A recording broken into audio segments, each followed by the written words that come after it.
આંતરરાષ્ટ્રીય મહિલા દિવસ એટલે કે ઉજવણીનો દિવસ. પણ વિચારો, ભારતના લખનૌમાં આ જ દિવસ એક મોટા સંઘર્ષનું કારણ બની ગયો. ચાલો આખી વાતને સમજીએ કે આવું કેમ થયું. ત્યાં ઉજવણીનો માહોલ તો બિલકુલ નહોતો, બલકે ચારે બાજુ આવા આક્રોશભર્યા અવાજો ગુંજી રહ્યા હતા. અને આ અવાજો એક મોટા સંઘર્ષની શરૂઆત હતી. તો શરૂઆત કેવી રીતે થઈ? શરૂઆતમાં તો શહેરના ઇકો ગાર્ડનમાં બધું શાંતિપૂર્ણ જ હતું, એક સામાન્ય પ્રદર્શન જેવું. પણ સાહેબ, જેમ જેમ દિવસ ઢળતો ગયો તેમ તેમ આ શાંત વિરોધીએ એક મોટા સંઘર્ષનું રૂપ લઈ લીધું. થયું એવું કે કલાકો સુધી રાહ જોયા પછી પણ સરકાર તરફથી કોઈ જવાબ જ ન મળ્યો. હવે ધીરજની પણ એક હદ હોય છે, બરાબર ને? એટલે આ હજારો મહિલાઓએ નક્કી કર્યું કે હવે એમનો અવાજ સીધો સત્તાના કેન્દ્ર સુધી પહોંચાડવો જ પડશે. બસ પછી તો વિરોધ એક મક્કમ માર્ચમાં ફેરવાઈ ગયો.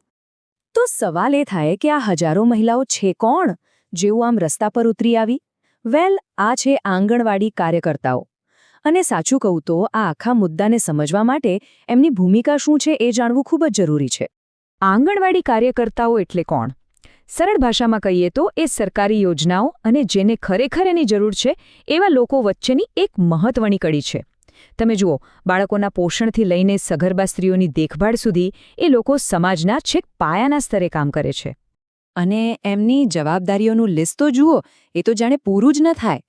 પોલિયો રસીકરણનું કામ હોય, કુપોષણ સામે લડવાનું હોય, કે પછી વસ્તી ગણતરી અને ચૂંટણીની ડ્યુટી હોય, બધું જ એમને માથે. સાચું કહીએ તો આ આંગણવાડી કાર્યકર્તાઓ જ જાહેર સેવાના સાચા આધારસ્તંભ છે. હવે જુઓ, સરકાર એમને એક મોટું માનભર્યું નામ આપે છે, યશોદામાં.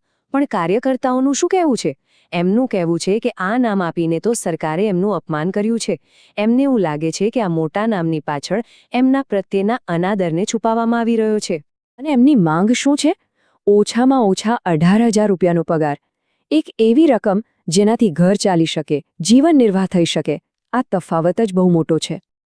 તો ચાલો હવે સીધા તે દિવસની ઘટનાઓ પર જઈએ. જોઈએ કે કેવી રીતે આ અસંતોષ રસ્તાઓ પર ઉભરાયો અને એક મોટા સંઘર્ષમાં પરિણમ્યો. તો દિવસની શરૂઆત તો થઈ એકદમ શાંતિપૂર્ણ વિરોધ સાથે. પણ બપોર થતાં સુધીમાં તો લોકોની ધીરજ ખૂટી ગઈ. સરકાર તરફથી કોઈ જવાબ નહીં, કોઈ વાતચીત નહીં. આ મૌનથી કંટાળીને હજારો કાર્યકર્તાઓએ સીધી વિધાનસભા તરફ કૂચ કરી દીધી. અને પછી તો જે થયું એ સીધો પોલીસ સાથેનો સંઘર્ષ હતો.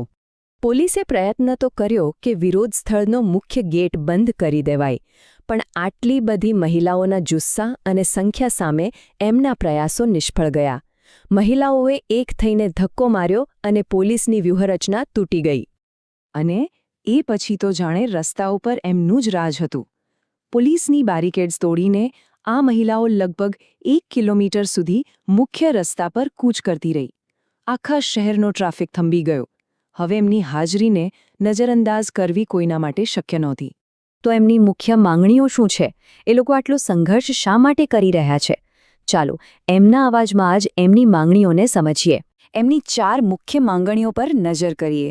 પહેલું, એમને સરકારી કર્મચારીનો દરજ્જો જોઈએ છે. બીજું, પગાર વધારીને ઓછામાં ઓછો 18,000 રૂપિયા કરવામાં આવે. ત્રીજું, એમને જે ખરાબ ક્વોલિટીના સરકારી ફોન પર ઓનલાઈન કામ કરવા મજબૂર કરાય છે એ બંધ થાય. અને ચોથું, વાર્ષિક પગાર વધારો અને ભવિષ્યની સુરક્ષા. એટલે સ્પષ્ટ છે કે આ લડાઈ માત્ર પૈસાની નથી, પણ સન્માન અને અધિકારની પણ છે. અહીંયા જે વિરોધાભાસ છે એ ખરેખર જોવા જેવો છે. એક તરફ સરકારી ચોપડે એમને યશોદા માં અને યોજનાઓની કરોડરજ્જુ જેવા મોટા મોટા નામ અપાય છે. પણ એમનો અનુભવ શું છે? એમનો અનુભવ તો બંધુઆ મજૂરી જેવો છે. સવારે 7 વાગ્યાથી કામ શરૂ, કોઈ નક્કી સમય નહીં. અને મહિલા સશક્તિકરણની વાતો વચ્ચે હકીકત એ છે કે સર્વરની નાની ભૂલ માટે પણ એમનો પગાર કપાઈ જાય છે. અને હવે આ આખો મામલો રાજકીય વળાંક લઈ રહ્યો છે. કાર્યકર્તાઓ હવે ખુલ્લેઆમ ચેતવણી આપી રહ્યા છે. એમનું કહેવું છે કે જો એમની અવગણના ચાલુ રહેશે તો એની રાજકીય અસર ચોક્કસપણે જોવા મળશે. તો આટલા મોટા હોબાળા, આટલા સંઘર્ષ પછી થયું શું? દિવસના અંતે શું કોઈ સમાધાન નીકળ્યું? શું કોઈ રસ્તો મળ્યો? વેલ, તાત્કાલિક સંકટ તો ટળી ગયું. થયું એવું કે સિનિયર પોલીસ અધિકારીઓએ વચ્ચે પડીને મામલો શાંત પાડ્યો અને પછી 5 સભ્યોના એક પ્રતિનિધિ મંડળને સરકારી અધિકારીઓ સાથે વાતચીત કરવા માટે મોકલવામાં આવ્યું. પણ એક મિનિટ, આ કોઈ પાકું સમાધાન નહોતું. આ તો બસ એક કામચલાઉ શાંતિ હતી.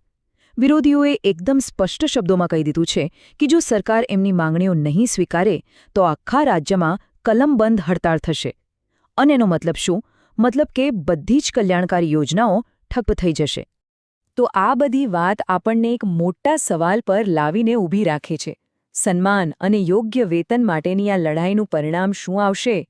શું આટલો મોટો વિરોધ, આટલો સંઘર્ષ આપણા સમાજના પાયા જેવી આ મહિલાઓના જીવનમાં કોઈ સાચું પરિવર્તન લાવી શકશે? આ સવાલનો જવાબ તો હવે સમય જ આપશે.